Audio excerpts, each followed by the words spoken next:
아멘. 읽은 말씀을 가지고 오늘 함께 나눌 말씀의 제목은 위험한 자리 멀찍이입니다. 예수님을 두고 재판이 벌어졌는데 그 재판을 한 단어로 이렇게 요약하면 함정이 됩니다.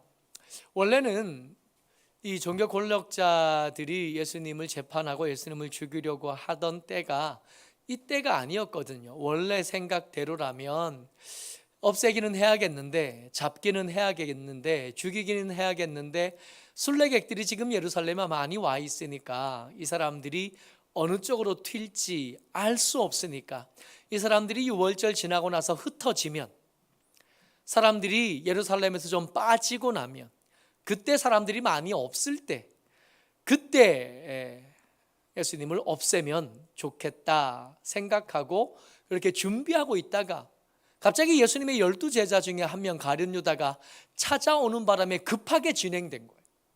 원래 재판은 이렇게 하는 거 아니거든요.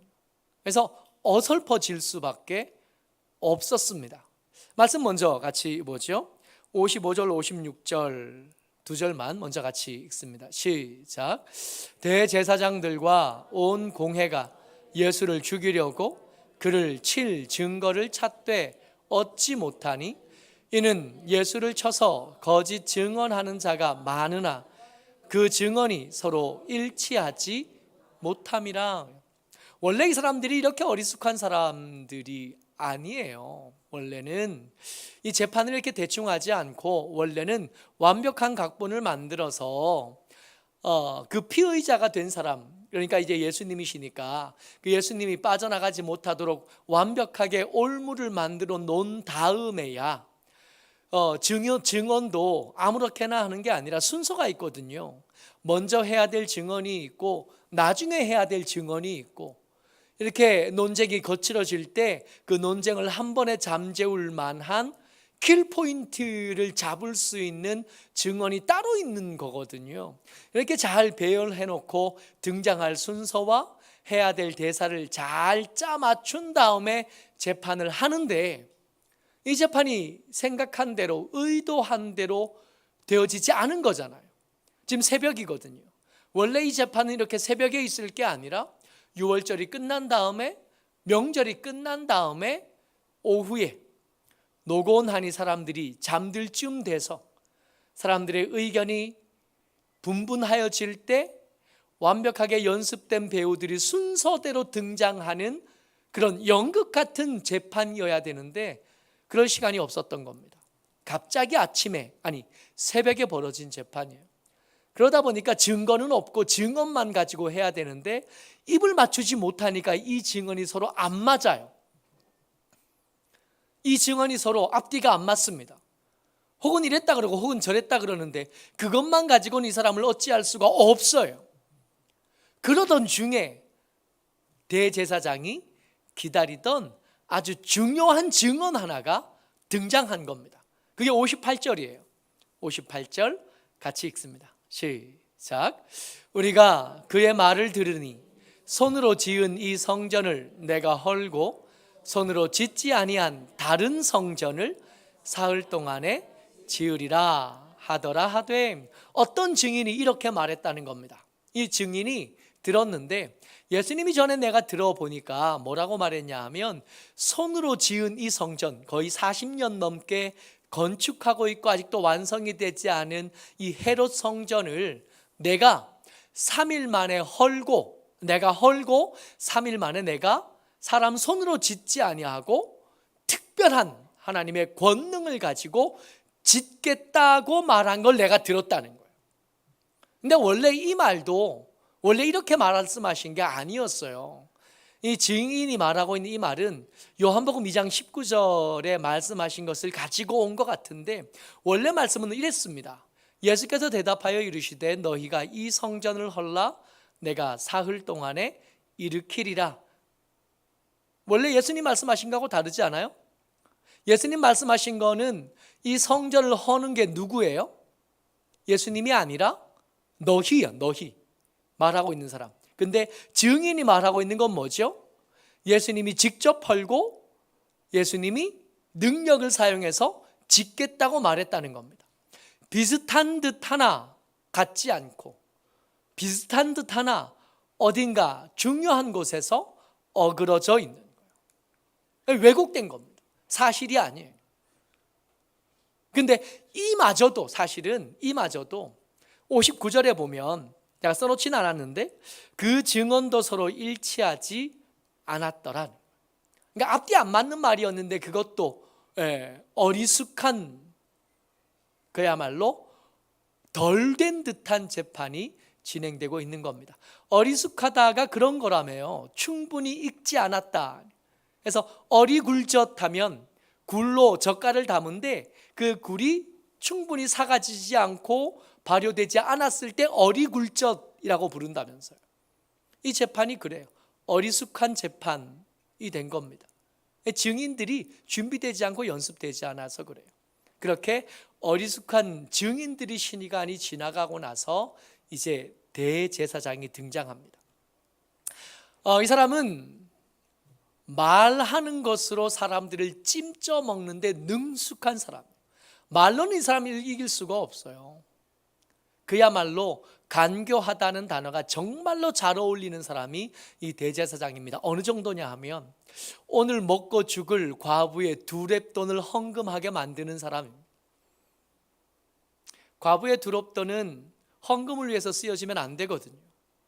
과부의 2렙돈은 그들의 끼니를 위해서 쓰여져야 하고, 2렙돈밖에 없는 그 과부의 사정을 교회가, 성전이 도와주어야 마땅하거든요.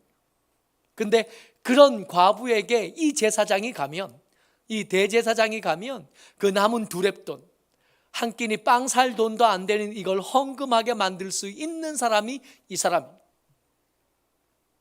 어리숙한 이 증인들이 지나가고 나니까 이 앞뒤 안 맞는 말을 가지고 예수님에게 함정을 깔아놓기 시작합니다. 60절 말씀이에요. 61절까지 같이 읽죠? 시작. 대제사장이 가운데 일어서서 예수에게 물어 이르되 너는 아무 대답도 없느냐? 이 사람들이 너를 치는 증거가 어떠하냐 하되 침묵하고 아무 대답도 아니하시거늘 대제사장이 다시 물어 이르되 내 찬송을 받을 이의 아들 그리스도냐? 여기서 지금 이 대제사장이 뭐라고 말하냐면 찬송을 받으실 이 하나님이시지요. 근데 이 제사장들에게는 금기가 있어요. 아니, 제사장들뿐만 아니라 유대인들에게는 금기가 있는데 이 금기가 뭐냐 하면 하나님이라는 걸 쓰기는 해도 읽지는 않는다. 이게 금기입니다. 하나님은 거룩하신 분이기 때문에 감히 사람들의 입에서 발음되는 것은 부정한 일이 된대요. 그래서 히브리어 성경에 보면 다 자음과 모음이 돼서 글자가 되잖아요. 우리나라 한글이 침이라는 단어를 쓰면, 글자를 쓰면 치읓과 이응과 이와 미음이 합쳐져서 침이라는 발음이 되잖아요. 히브리어도 그래요. 자음과 모음이 합쳐져서 소리가 나게 되어 있는데 모든 히브리어 단어가 자음과 모음이 합쳐져 쓰는데 유독 하나님을 일컫는 여호와라는 단어만큼은 모음을 쓰지 않습니다. 자음만 써놔요. 이응, 니은, 니은만 써놔요. 왜 그렇게 써놓냐 하면 혹시라도 누가 습관적으로 하나님의 이름을 함부로 읽었다가 하나님을 부정하게 만들어요. 제 입술이 부정함을 입을까 봐 읽지 않는 거예요. 대대로 그랬어요. 이 예수님을 신성 모독으로 묶어서 죽이고 싶은데 그 과정에서조차도 함부로 내가 하나님이라고 발음했다가 이 함정에 내가 빠질까 봐 조심한 겁니다. 내가 찬송받을 이 하나님이죠. 이걸 발음하기 싫은 거예요. 찬송받으실 이의 아들 그리스도냐? 만약 그렇다고 대답하면 이 사람은, 이 예수는 죽일 수 있는 핑계를, 꼬투리를 잡을 수 있게 되었죠. 그러니까 지금 대제사장은 어리숙하지 않아요. 연습되어지고 훈련되어진 대로 그 미끄러운 혓바닥을 사용해서 예수님을 함정에 빠뜨리려고 합니다. 근데 예수님이시잖아요. 상대가 우리 같은 사람 아니고, 한마디만 던지면 버럭 화내는 우리 같은 사람 아니고, 한 발만 잘못 디디면 넘어지는 우리 같은 사람 아니고 예수님이시잖아요. 이게 함정인 줄을 모르실 리가 없고, 이거 잘못 대답하면 당신이 죽으실 줄을 모르실 리가 없을 텐데 예수님 거기다가 그냥 내가 그니라 하고 대답하셨다는 것. 함정인 줄 몰라서가 아니에요. 이 함정을 피해갈 생각이 없으셨기 때문입니다. 말씀 같이 읽어보죠. 62절 말씀입니다. 같이요. 시작. 예수께서 이르시되 내가 그니라. 인자가 권능자의 우편에 앉은 것과 하늘 구름을 타고 오는 것을 너희가 보리라 하시니, 대제사장이 자기 옷을 찢으며 이르되 우리가 어찌 더 증인을 요구하리요. 아멘. 대제사장 입장에서는 된 거예요. 내가 능력 있는 검사였어서 없는 죄도 만들어내는 사람인데 그 말에 올무에 예수를 잘 얽어맸고, 예수가 자기 입으로 자기를 그리스도라고 말했고 하나님의 아들이라고 말했고, 그랬으니 이제 저를 신성모독의 죄를 뒤집어 씌워서 죽이면 된다라고 생각한 겁니다. 사람들은 생각합니다. 자기의 얄팍한 수가 통하면 뜻을 이루었다고 생각해요. 자기의 얄팍한 계획이 통하고 성공하면, 하나님이 계신 줄 안 계신 줄은 잘 모르겠으나 이게 합법한 일도 아니고 정의로운 일도 아니지만 내 뜻과 내 계획이 통했으니 나는 성공했다 생각합니다. 과연 그래요?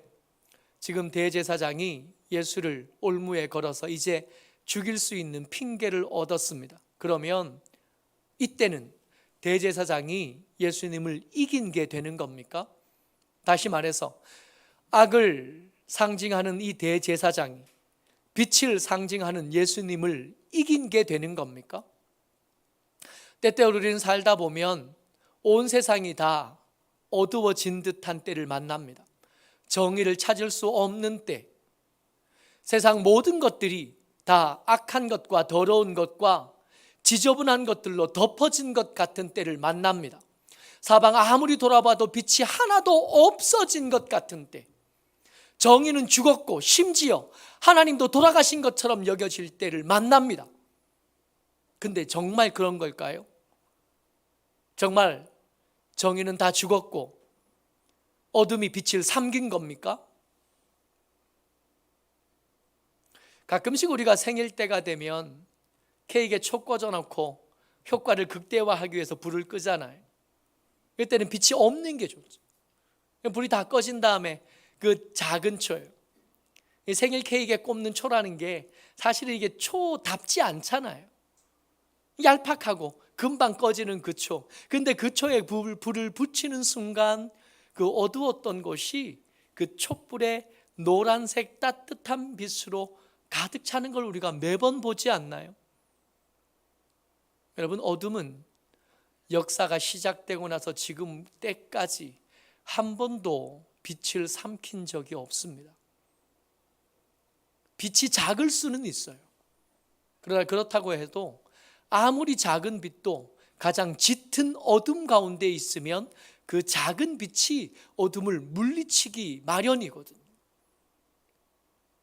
내가 빛이 없다고 느끼는 건 혹시 말입니다. 빛이 없어서가 아니라 빛을 등지고 있어서 내 그림자에 속은 거 아니에요? 지금 이 재판 처음 시작 때부터 말씀드렸었습니다.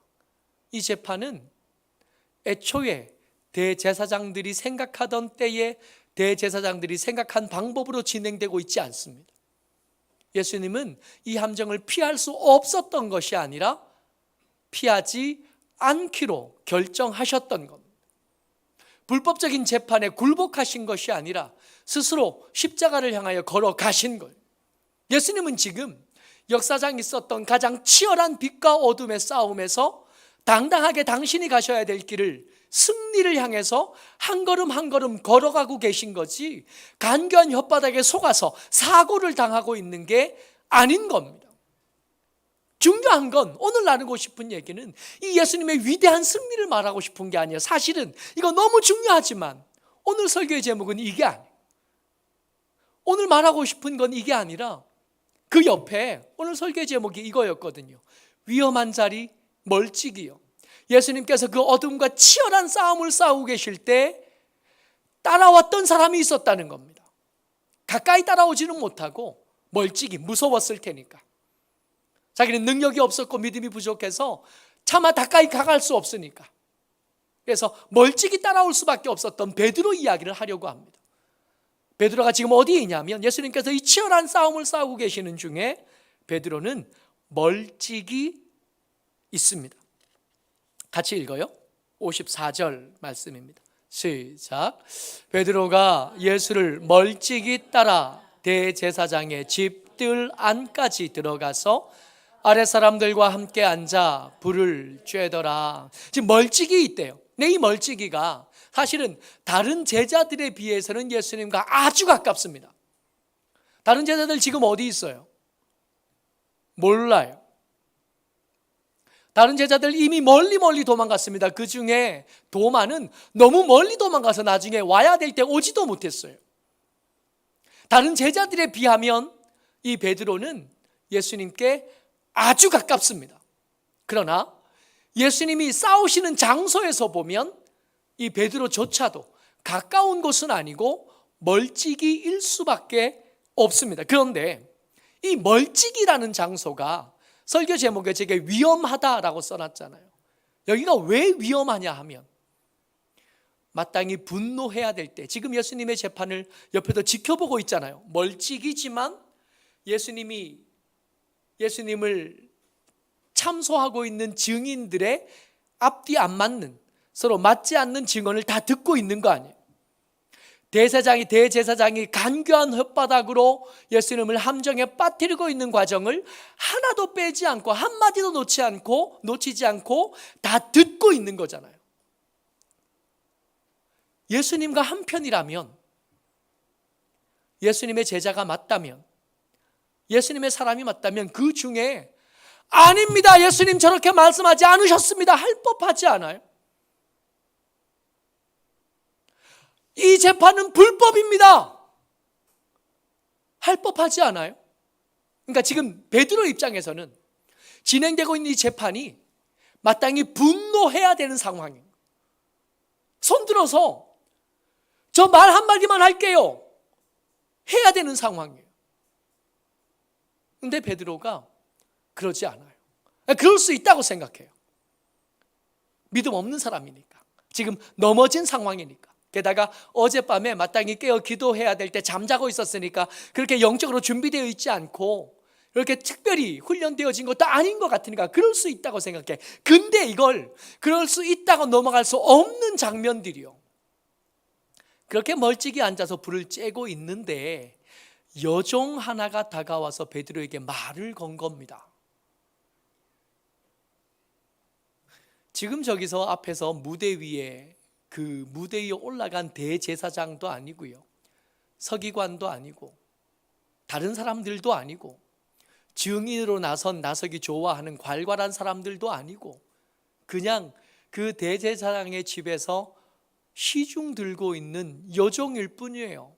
아마도 그 장소에 모여있는 모든 사람들 중에 가장 지위가 낮은 사람이 저 여종일 겁니다. 그 여종이 베드로에게 말해요. 너도 저 사람과 같은 사람, 같은 편, 같은 도당 아니었나? 여종의 말이 먹히지 않으니까 여종이 그 곁에 사람한테 얘기합니다. 저 사람도 같이 있었던 것 같은데. 그 소리도 점점 커져가요. 그러니까 핵심에 있는 사람 아니에요. 변방에 있는 사람들이고 그렇게 높은 사람들은 아니고 별것 아닌 사람들. 그 사람들의 말소리가 점점 커집니다. 너도 예수님과, 저기서 재판당하고 있는 예수와 같은 편 같이 다니던 사람 아닌가 하는 웅성거림이 커져갑니다. 이렇게 커져가니까 베드로가 이제까지 예수님이 당하던 그 불법적인 재판, 거짓 증언이 오고 가고 있는 그 중에 한 번도 목소리를 내지 않던 베드로로 하여금 목소리를 내게 만들어요. 71절 말씀입니다. 같이 읽죠? 시작. 그러나 베드로가 저주하며 맹세하되 나는 너희가 말하는 이 사람을 알지 못하노라 하니. 여기까지요. 여러분, 이렇게 똑같은 말로 이렇게 써 있으니까 느낌이 잘 안 올지 모르지만 앞에 했던 말과 뒤에 했던 말의 어조가 달라졌을 것 같아요.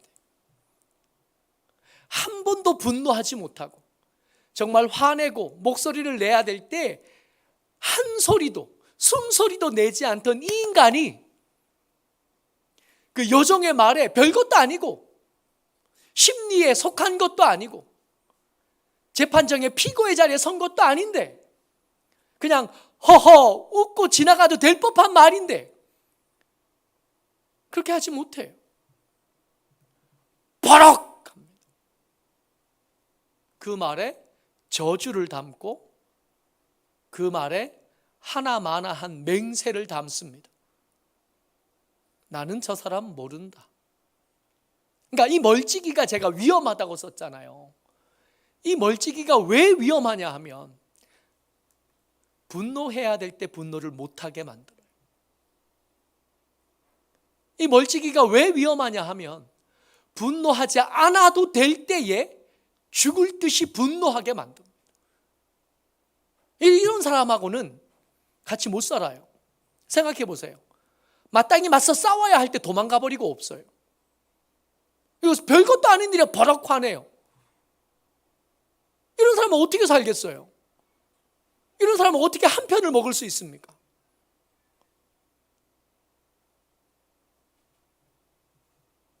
그렇게 멀찍이 서서 여종들의 말에 버럭하고 저주하고 맹세하던 그 베드로에게 드디어 두 번째 닭 울던 소리가 들려요. 말씀 같이 읽습니다. 72절 말씀이요. 시작. 닭이 곧 두 번째 울더라. 이제 베드로가 예수께서 자기에게 하신 말씀 곧 닭이 두 번 울기 전에 내가 세 번 나를 부인하리라 하심이 기억되어 그 일을 생각하고 울었더라. 저기서 그 일을 생각하고 할 때 저 생각하고에 쓰인 헬라어 단어가 그냥 생각한 게 아니고요, 깊이 심각하게 생각하다라는 단어래요. 그러니까 이제까지 예수님이 그 억울한 재판을 당하고 있을 때는 깊이 생각하지 못했어요. 왜요? 멀찍이 있었거든.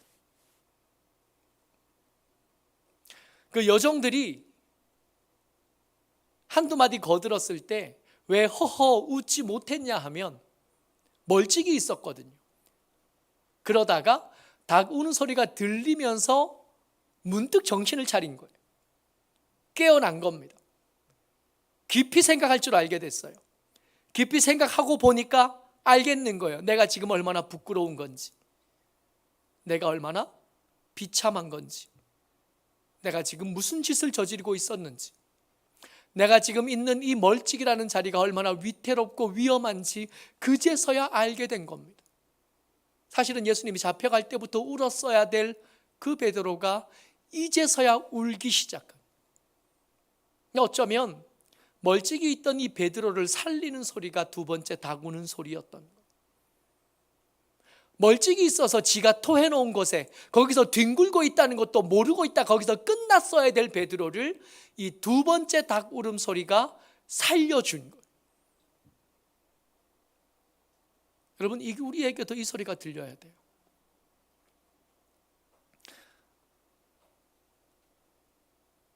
우리에게도 이 두 번째 베드로가 들었던 그 두 번째 닭 우는 소리가 우리에게도 들려야 돼요.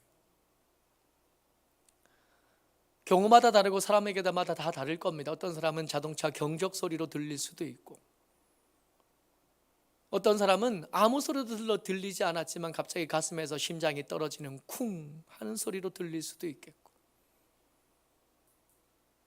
각자 다른 소리로 듣겠지만 잠자고 있던 우리, 심각하게 깊이 생각할 줄 모르고 함부로 살던 우리를 깨울 이 소리가 우리를 살리는 소리입니다. 그냥 막 살면 안 됩니다. 그냥 대충 살다 보면 분노해야 될 때 분노 못하게 만드는 멀찍이 사는 거예요. 그냥 막 살다 보면 별것도 아닌 일, 분노할 일이 없는 일에도 버럭거리면서 주변 사람들만 힘들게 하고 그냥 사는 겁니다.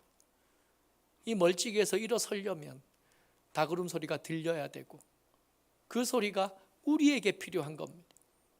여러 가지 많은 기도 제목, 급하고 간절한 기도 제목들이 있지만 이 소리가 먼저일 것 같아요. 하나님, 잠자고 멀찍이 있는 우리를 깨우는 이 소리가 내게도 들리게 해 주옵소서. 이 소리 듣고 깨어서 그 위험한 자리를 벗어나 예수님께 가까이 가는 우리가 되게 하여 주옵소서. 마땅히 기도하는 저와 여러분 되시기를 주의 이름으로 축복합니다. 아멘.